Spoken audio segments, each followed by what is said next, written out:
पृथ्वी में जिस जिसने जन्म लिया है उसे एक न एक दिन यहाँ से जाना ही है। कोई भी अनंत काल के लिए यहाँ पर नहीं रह सकता है।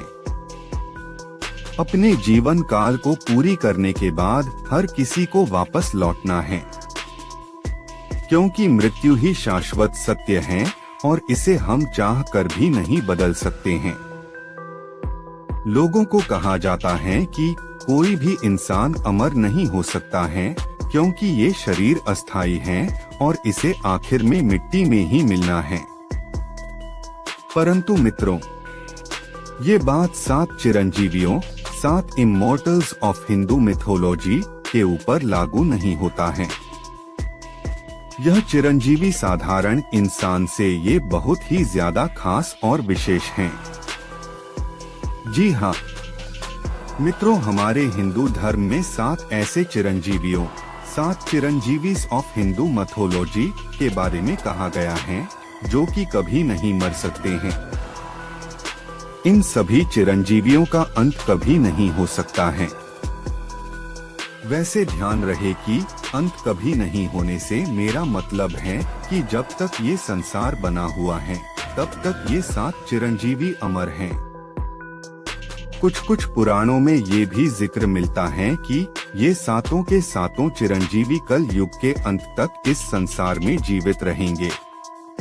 तो आज का हमारा लेख थोड़ा हटके यानी इन्हीं 7 चिरंजीवियों के ऊपर ही है। इसलिए आप लोगों से आग्रह करना चाहूँगा कि लेख को ज्यादा से ज्यादा शेयर कीजिएगा ताकि ज्यादा से ज्यादा लोगों को इसके बारे में पता चले। खैर चलिए अब लेख को आगे बढ़ाते हैं और चिरंजीवियों के बारे में जानते हैं। मित्रों, लेख के इस भाग में मैंने एक एक करके 7 चिरंजीवियों 7 इमॉर्टल्स ऑफ हिंदू मिथोलॉजी के बारे में आप लोगों को बताया है। इसलिए आप इस भाग को दिलचस्पी से पढ़िए। 1 प्रभु हनुमान जी, इनके बारे में क्या कहूँ।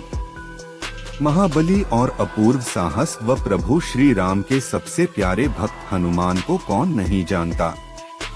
संकट मोचन के नाम से भी जाने जाने वाले प्रभु हनुमान जी हिंदू धर्म के एक चिरंजीवी हैं। उनको प्रभु श्री रामचंद्र जी की करुणा प्राप्त है। उनकी श्रद्धा और निष्ठा को देखते हुए प्रभु श्री राम जी ने उन्हें कई सारे वरदान दिए हैं। 2 महर्षि व्यास, प्राचीन सनातन धर्म के इतिहास में कई ऋषि और महर्षियों का उल्लेख मिलता है। पुराने समय में इनके द्वारा ही ग्रंथ और पुराणों का निर्माण होता था, जिसको कि आज हम बड़े आसानी से पढ़ पा रहे हैं। इसलिए इनकी भूमिका हिंदू धर्म में बहुत ही ज्यादा बताया गया है। वैसे महर्षि व्यास का नाम तो सबने सुना ही होगा। 3 परशुराम जी, हिंदू धर्म के 7 चिरंजीवियों 7 चिरंजीवीज ऑफ हिंदू मिथोलॉजी के अंदर परशुराम जी भी आते हैं। इनके बारे में भी मुझे लगता है कि आप लोगों को पता होगा। उनको देवों के देव महादेव से वरदान के स्वरूप एक दिव्य परशु मिला था, जो कि एक अलौकिक तथा बलशाली अस्त्र था।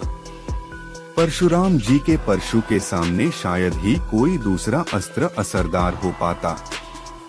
हिंदू धर्म के अनुसार वो पहले ऐसे ब्राह्मण थे जो कि ब्राह्मण तथा क्षत्रिय दोनों के ही धर्मों को एक साथ पालन किया था।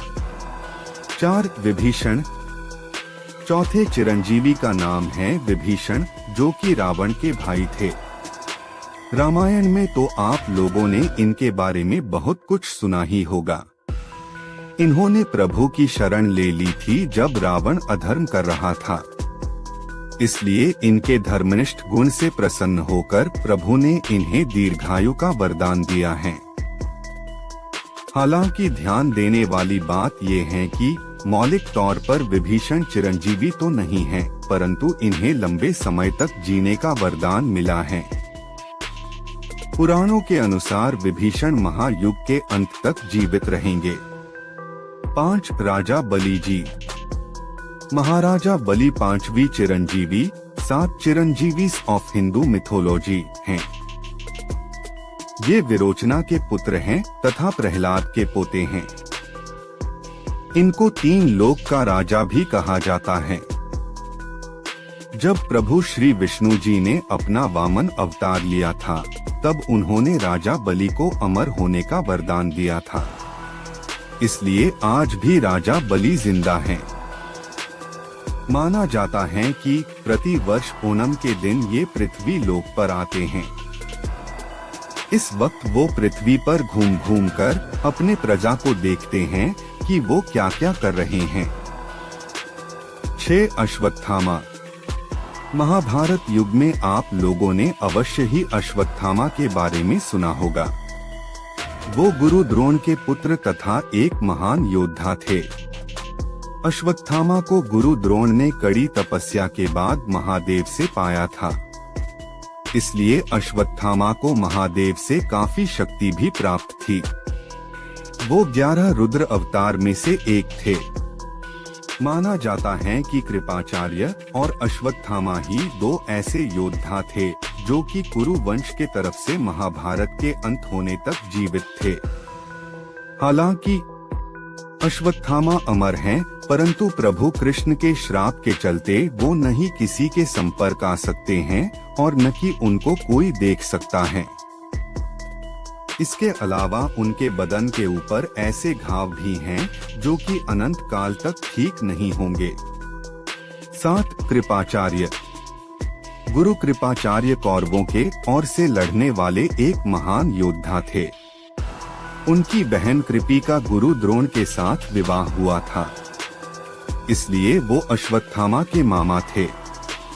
माना जाता है कि वो दोनों कुरु और पांडु वंश के कुल गुरु थे। उन्होंने दोनों ही कुरु तथा पांडु